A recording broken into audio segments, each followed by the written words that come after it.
আহা! কি গরম, কি গরম, কি অস্থিরতা! কি শুরু হইছে বাংলাদেশের মানুষের ভিত্তে।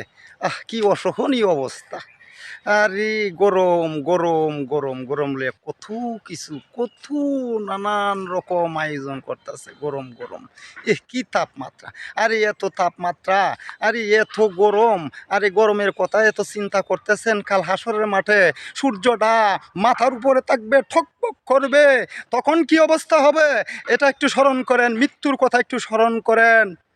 একটু ভাবেন মৃত্যুর কথা, কাল ফুলসেরাতের মাঠে কী অবস্থা হবে, কাল হাসরের মাঠে কী অবস্থা হবে। একটু ভাবেন, একটু ভাবেন, তে আর গরম লাগবে না, গরম অনুভব হবে না।